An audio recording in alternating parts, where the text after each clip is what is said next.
PT. കുഞ്ഞുമുഹമ്മദിനെതിരായ ലൈംഗിക അതിക്രമ കേസിൽ സർക്കാരിന്റെ വീഴ്ചകൾ അക്കമിട്ട് നിരത്തി അതിക്രമത്തിനിരയായ സംവിധായക ആശ ആച്ചി ജോസഫിന്റെ ലേഖനം മുഖ്യമന്ത്രിക്ക് പരാതി നൽകിയിട്ടും എഫ്ഐആർ പോലും ഇട്ടില്ല. കേസെടുത്തത് ചാനലുകളിൽ വാർത്ത വന്ന ശേഷമാണ്. കുഞ്ഞുമുഹമ്മദ് നടത്തിയ അതിക്രമം മനഃപൂർവ്വമാണ്, അതിനെ ഒറ്റപ്പെട്ട പെരുമാറ്റ ദൂഷ്യമായി കാണാൻ കഴിയില്ലെന്നും പത്രലേഖനത്തിൽ തുറന്നെഴുതുന്നു. പ്രശാന്ത് ശങ്കരമംഗലത്ത് ചേരുകയാണ്. പ്രശാന്ത്, ആദ്യം മുതൽ തന്നെ ഈ വിഷയം, ഈ മുൻ MLA-യും CPM സഹയാത്രികനുമൊക്കെയായ കുഞ്ഞുമുഹമ്മദിൻ്റെ ഈ ലൈംഗിക അതിക്രമ കേസ് സാമാന്യവൽക്കരിക്കുവാൻ, നിസ്സാരവൽക്കരിക്കുവാനുള്ള ശ്രമം മുഖ്യമന്ത്രിയുടെ ഓഫീസിൻ്റെ ഭാഗത്ത് നിന്നും പോലീസിൻ്റെ ഭാഗത്ത് നിന്നൊക്കെ ഉണ്ടായിരുന്നു. ഇപ്പോൾ ഈ കാര്യങ്ങളാണോ ഈ ലേഖനത്തിൽ ചൂണ്ടിക്കാണിക്കുന്നത്?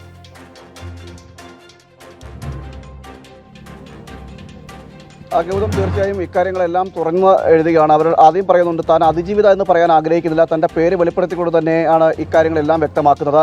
അങ്ങനെ ഒരു വലിയ ലേഖനം തന്നെയാണ്. ആ ലേഖനത്തിൽ തുറന്നടിക്കുന്നത് മുഴുവനും സർക്കാരിനോടാണ്.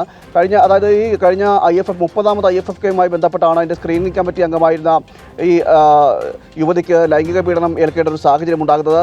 അത് മുതിർന്ന നേതാവും CPM സഹയാത്രിയുമൊക്കെ ആയിരുന്ന P.T. കുഞ്ഞുമുഹമ്മദിൽ നിന്നാണ് ഇത്തരത്തിലൊരു പീഡനം ഏൽക്കുന്നത്. അത് തുറന്നു പറഞ്ഞതിന് ശേഷം, അതായത് ഈ സംഭവം ഉണ്ടായ ഉടൻ തന്നെ ഈ യുവതിയോട് അടുത്ത വൃത്തങ്ങളെല്ലാം പറഞ്ഞിരുന്നു. ഈ ആശ എന്ന സംവിധായകയോട്, അവർ വലിയ സംവിധായികയാണ്, ഒട്ടേറെ ഡോക്യുമെൻ്ററികളടക്കം സംവിധാനം ചെയ്തിട്ടുള്ള ആളാണ്. അങ്ങനെയാണ് അതിൻ്റെ കൂടി പശ്ചാത്തലത്തിലാണ് ഈ സ്ക്രീനിംഗ് കമ്മിറ്റിയിലേക്ക് അവരെ കൂടി സർക്കാർ ക്ഷണിക്കുന്നത്.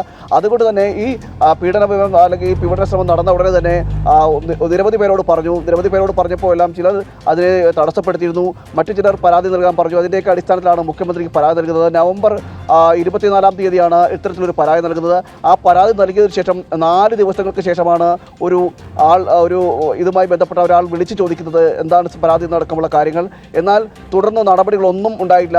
അതിനുശേഷം ഡിസംബർ 8-ാം തീയതി, അതായത് നവംബർ 24-ാം തീയതി പരാതി നൽകുന്നു. ഡിസംബർ 8-ാം തീയതി ഇത് മാധ്യമങ്ങളിൽ വാർത്തയായി വരുന്നു. മാധ്യമങ്ങളിൽ വാർത്തയായി വന്നതിന് പിന്നാലെയാണ് ഇത്തരത്തിൽ FIR ഇടാൻ പോലും സർക്കാർ തയ്യാറാകുന്നത്, പോലീസ് തയ്യാറാകുന്നത് എന്നതടക്കം ഗുരുതരമായിട്ടുള്ള ആരോപണങ്ങൾ ഈ യുവതി പങ്കുവയ്ക്കുന്നുണ്ട്. മാത്രമല്ല തന്നെ ഇത്തരത്തിൽ നിന്നും ഈ ഒരു ലൈംഗിക അതിക്രമം ഉണ്ടായപ്പോൾ അതിൽ നിന്നും സ്ത്രീ എന്ന കാരണം കൊണ്ട് ഇതിനെ നിരുത്സാഹപ്പെടുത്താൻ ശ്രമിച്ചു. പലരും പരാതി നൽകേണ്ട എന്നതടക്കമുള്ള കാര്യങ്ങൾ പറഞ്ഞു. സർക്കാരിൻ്റെ ഭാഗത്തുണ്ടായതൊക്കെ ഏറെ വിഷമിപ്പിക്കുന്ന സാഹചര്യമുണ്ടായി എന്നതടക്കമുള്ള കാര്യങ്ങളാണ് യുവതി പറയുന്നത്. നമുക്കറിയാം, ഇതുമായി ബന്ധപ്പെട്ടുള്ള ഈ സംഭവം നടക്കുമ്പോൾ IFFK സമയത്ത് ഈ വിവാദമുണ്ടാകുന്നു. വിവാദമുണ്ടായതിനു ശേഷം തന്നെ കേസെടുക്കാൻ പോലും ആദ്യഘട്ടത്തിൽ പോലീസ് തയ്യാറായില്ല, FIR രജിസ്റ്റർ ചെയ്യാൻ തയ്യാറായില്ല. ഇതെല്ലാം ആ സമയത്ത് ഇക്കഴിഞ്ഞ ഈ IFFK സമയത്ത് വലിയ രീതിയിൽ വിവാദങ്ങൾക്കുണ്ടായതാണ്. അതിനുശേഷമാണ് ഇത്തരത്തിൽ മാധ്യമ വാർത്തകളെല്ലാം ഉണ്ടാകുന്നതിന് ശേഷമാണ് ഇത്തരത്തിലൊരു FIR ഇടുന്നതും അതിജീവിതയുടെ നിന്നും മൊഴി രേഖപ്പെടുത്തുന്നതും ഈ കുഞ്ഞുമുഹമ്മദിനെതിരെ നടപടി സ്വീകരിക്കുന്നതടക്കമെല്ലാം അതിനുശേഷമാണ്. അതെല്ലാം അക്കമിട്ട് നിരത്തുന്നതോട്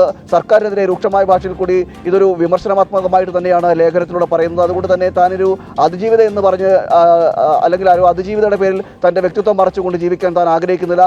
ഈ നടന്ന സംഭവങ്ങളെല്ലാം പൊതുസമൂഹം അറിയണം. അതുകൊണ്ട് തന്നെയാണ് പേരടക്കം താൻ വെളിപ്പെടുത്തുന്നത് എന്നതടക്കമുള്ള കാര്യങ്ങൾ പറഞ്ഞുകൊണ്ടാണ് ലേഖനത്തിൽ ഇത്തരത്തിൽ സർക്കാരിനെതിരെയും P.T. കുഞ്ഞുമുഹമ്മദിന്റെ ലൈംഗിക അതിക്രമത്തെ എല്ലാം ചൂണ്ടിക്കാണിച്ചുകൊണ്ട് വ്യക്തമാണ്. മുൻ MLA-യും ഇടത് സഹയാത്രികനും സംവിധായകനും ഒക്കെയായ P.T. കുഞ്ഞുമുഹമ്മദിന്റെ ലൈംഗിക അതിക്രമ കേസിൽ ഇപ്പോൾ ആശ ആച്ചി ജോസഫ് എന്താണ് ഉണ്ടായതെന്ന് തുറന്നു പറയുകയാണ്. മുഖ്യമന്ത്രിയുടെ ഓഫീസിൽ പരാതി നൽകിയിട്ട് പോലും ഒരു നീക്കവും ഉണ്ടായില്ല. പിന്നീട് മാധ്യമങ്ങൾ, പ്രത്യേകിച്ച് ജനം TV-യാണ് ആദ്യം ഈ വാർത്ത പുറത്തു കൊണ്ടുവരുന്നത്. അങ്ങനെ ജനം ഉൾപ്പെടെയുള്ള മാധ്യമങ്ങൾ ഈ വിഷയം ഏറ്റെടുത്തത് കൊണ്ട് മാത്രമാണ് ഇത്രയെങ്കിലും കാര്യങ്ങൾ നീങ്ങിയത് എന്നാണ് ആശ ആച്ചി ഈ ലേഖനത്തിൽ ചൂണ്ടിക്കാണിക്കുന്നത്. പ്രശാന്ത് ശങ്കരമംഗലത്താണ് വിവരങ്ങളുമായി ചേർത്തത്.